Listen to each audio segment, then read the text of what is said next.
In this lecture, we'll take a look at the rise of large cities during the Gilded Age. The emergence of major cities in the Gilded Age was an extension of previous urban growth in the middle of the 19th century in the United States. Between 1830 and 1860, the urban population of the United States grew by over 500%. In 1830, approximately 1.1 million Americans lived in a city. By 1860, that number had risen to about 6.2 million Americans. Cities grew for a number of reasons. Immigration, of course, was a very important factor, as over half of urban growth came from immigrants in that period. Rural to urban migration also factored into urban growth. Many people left farms and rural regions due to decreased opportunity. In part, this was due to the increased mechanization of agriculture. Greater efficiency means fewer workers needed, and in part this was due to greater economic opportunity in cities.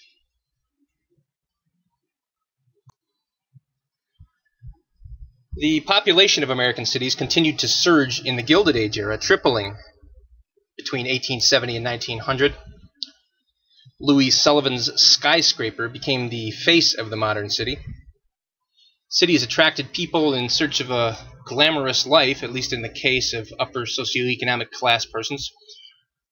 For the middle class, jobs and greater economic opportunity were the most likely reason to move to cities. To the poor and the working class, the availability of low-skilled industrial jobs was the principal reason to move to cities. Urban problems during this time period were many. They included such things as crime, filth, poor sanitation, diseases, and slums. The United States, of course, is in essence a nation of immigrants, and in the 19th century this was especially true. By 1860, 1/4 of the U.S. population was born in another country. Immigration, briefly, to the United States occurred in two major waves. The first major wave of immigrants occurred in the period of 1820 to 1860. The leading groups in this period were the Irish at about 2 million, Germans at about 1.5 million, and British at about 750,000. 1825, the total was about 10,000 immigrants per year. 1845, that number had increased by tenfold to over 100,000 per year. By 1854, that number had reached about 420,000 immigrants per year. The second wave of immigration was much larger and involved different ethnic groups coming to the United States. By the period of 1865 to 1890, a total of 9 million immigrants arrived in the United States. From 1890 to about 1915, the start of the First World War, another 16 million immigrants arrived in the United States. By 1910, about half the people in American cities were immigrants. The image on this slide depicts immigrants on Ellis Island in the process of being examined by immigration officials. This large examination room was known as the Great Hall, sometimes called the Examination Hall, and at any given time, thousands of immigrants could be in this room waiting to gain entry to the United States. The reasons why immigrants leave one place and travel to another place to live are known in academic terms as push and pull factors. In terms of push factors that pushed immigrants out of native lands to the United States, poverty was near the top of that list, lack of economic opportunity. In some cases, there was political repression. There were cases of ethnic conflict that led people to come to this country, in particular Jews. War and conscription in the homeland sometimes caused people to leave. The lack of jobs, the lack of a hope of a future, and in some cases famine, starvation, and drought were push factors. In terms of pull factors that pulled immigrants out of their original homes to the United States, economic opportunity, of course, near the top of that list. There were a great deal of industries that needed workers to fill jobs, especially low-skilled, low-wage jobs. The United States had availability of land that wasn't available in many places in Europe and Asia, at least for common people to purchase. This future of land ownership was a dream for many immigrants coming to the United States. The United States had a reputation for being a place of relative peace and stability, even though that may not have been true in the case of the wars against Native Americans. To immigrants looking in from the outside, it seemed like a very stable place. And of course, there were places in Europe and Asia where there was widespread and frequent wars that drove people to this country. And the perception that the United States was a place where people had the freedom to make a better life. This map shows the various routes taken by immigrants to get to the United States, the principal routes in the late 19th and early 20th century. Europeans typically entered through eastern ports, the largest being Ellis Island in New York. Baltimore was another, and Boston in some cases.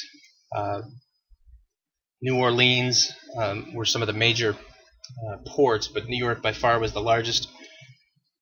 Many Asian immigrants passed through what was known as Angel Island, faced somewhat harsher questioning than Europeans did in Ellis Island, even worse conditions. Typically immigrants had to have money.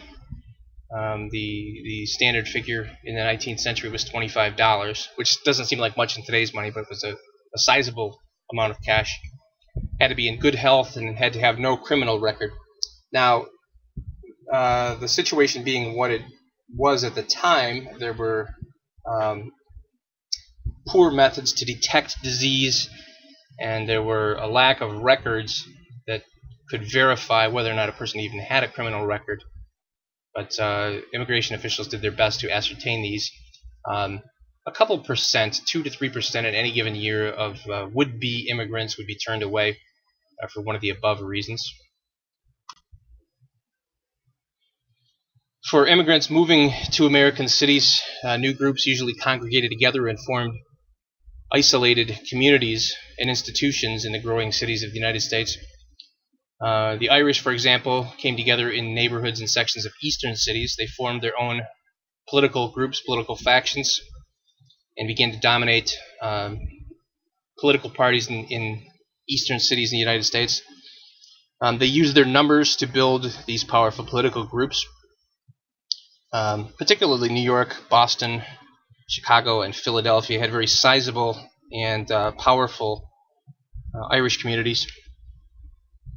Churches, hospitals, schools, charities, and social clubs would be formed. They helped each other in exchange for loyalty during elections. The image on this slide depicts Italian immigrants arriving in New York City in the 1890s. This particular image this was a group of 2,447 Italian immigrants arriving. They all seem pretty happy. I'm supposing that the photographer asked them to smile. And if you look, you'll see one of the features of immigrant life, which was that typically tended to be younger men, was the majority of immigrants. You don't see a lot of families here. I see a few women in this image, but it's probably 80 to 90% men.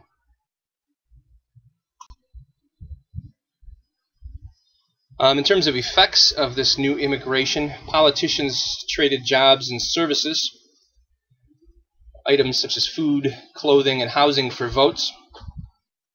Social conscience in the United States moved away from the issue of slavery to the new concern over city conditions, particularly for the poor and for immigrants. The example of Jane Addams is representative of this phenomenon. Pictured on the right is what was known as Hull House. It was a settlement house that provided services to newcomers, particularly women. 1 million women joined the workforce in the 1890s as a result of this new immigration. It is not because this was a time of advanced or progressive views on gender. This was just for the fact that many women, especially immigrant women, would work for especially low wages as opposed to starvation. Many of these working women were single, and their job depended on race, ethnicity, and class in many cases.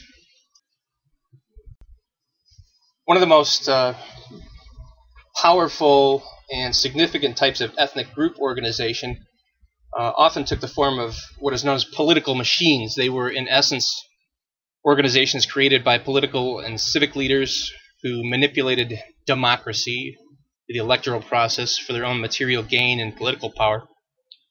The leaders would use their influence to access public funds. They would use these funds as rewards to loyal community members who helped them in their political efforts. Boss Tweed, who is pictured here, William Tweed, and Tammany Hall of New York City, that's Tammany, are exemplary of this concept of political machines. Tweed was descended from Scottish and Irish immigrants. In his early years, he worked in a variety of working-class jobs, including spending time as a volunteer fireman.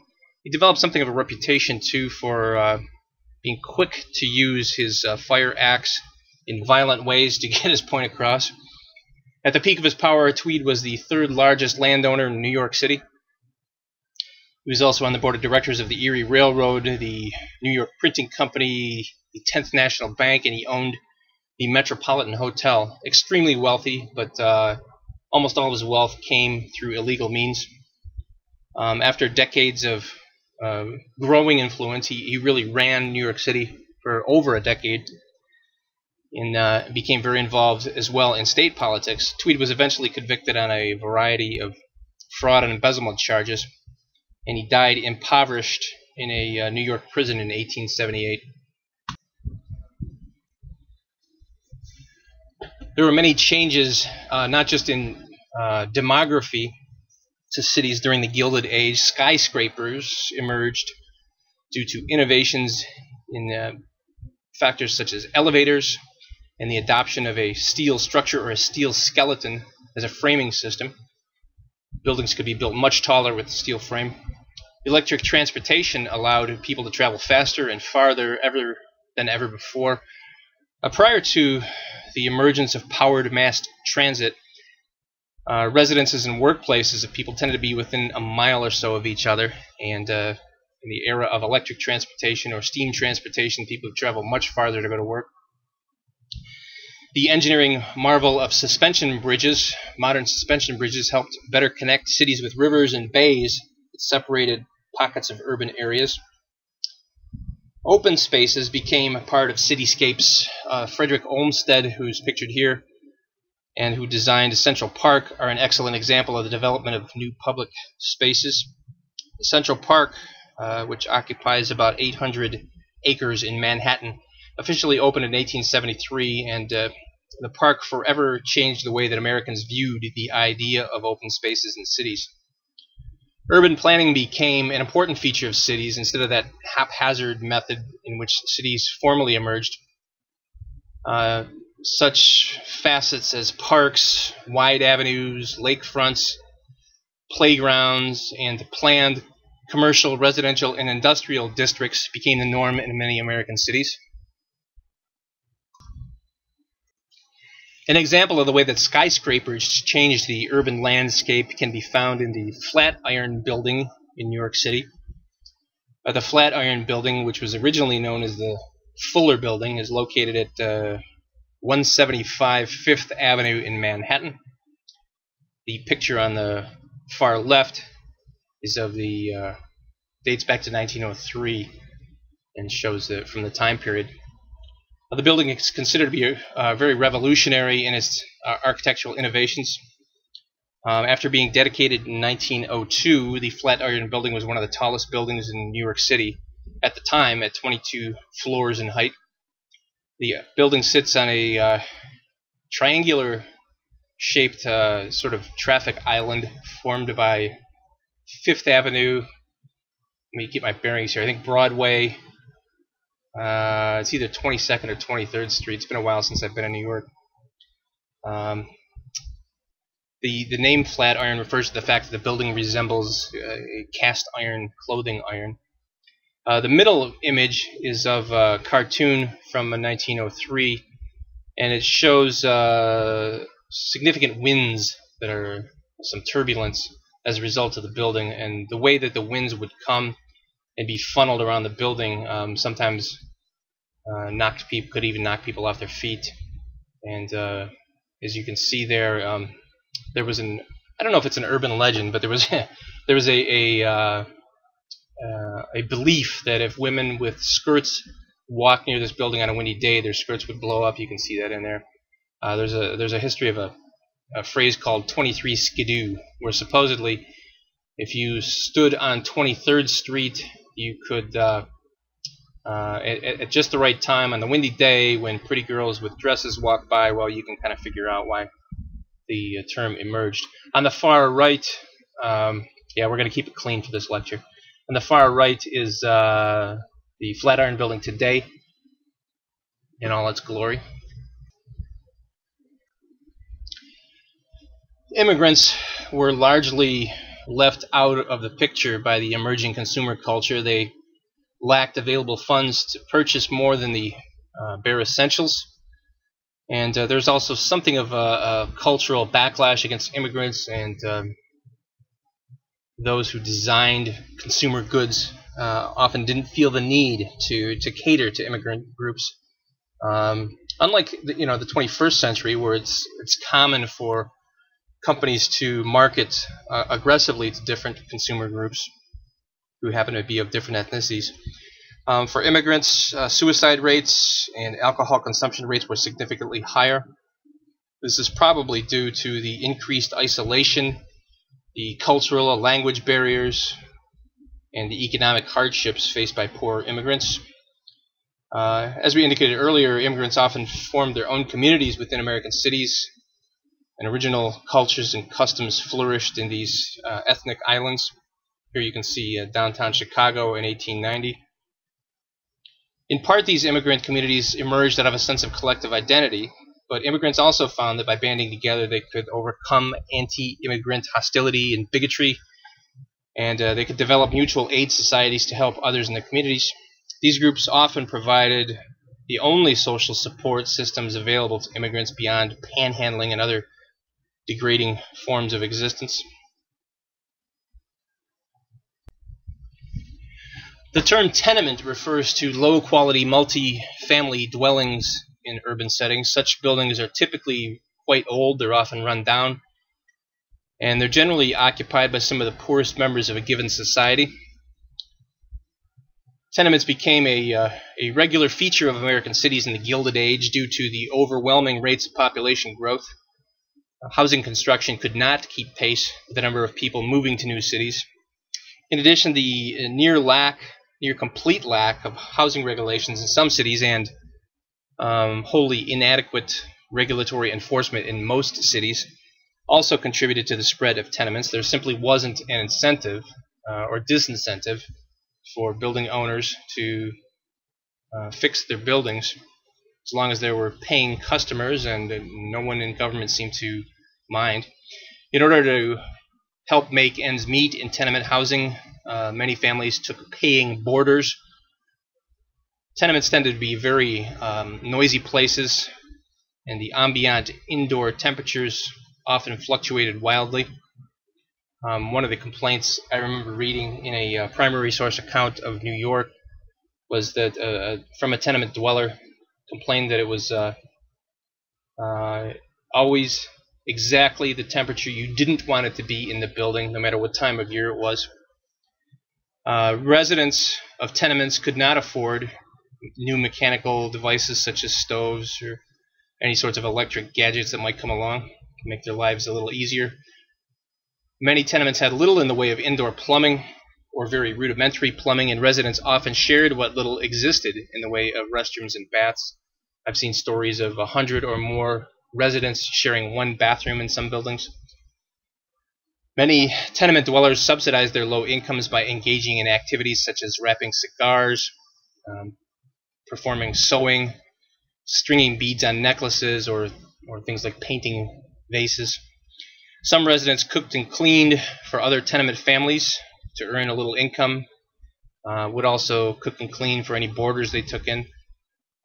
I've heard stories of, in some buildings, as many as 30 people sharing a 10 by 12 room, with occupants sharing space between other occupants who might be working different shifts in a factory or other industrial setting. Streetcars and elevated railroads began to replace horses and mules for moving people and merchandise around cities in the Gilded Age. San Francisco was the first major U.S. city to use the cable car system. You can see a picture from San Francisco in 1894 on this particular slide at Sutter and Powell Streets. The cable system was rebuilt and expanded after the 1906 earthquake. New York opened its first subway in 1902, although it had electric rail systems in place long before then. Mass transit, I think we should note, though, was not seen as some sort of gift for the poor and working classes, but instead was created in response to demand from industrialists. They saw mass transit as a way to better access low-wage workers, especially poor immigrants, for these low-skilled jobs in factories. This brings to a close our brief look at urban life in the Gilded Age in the United States.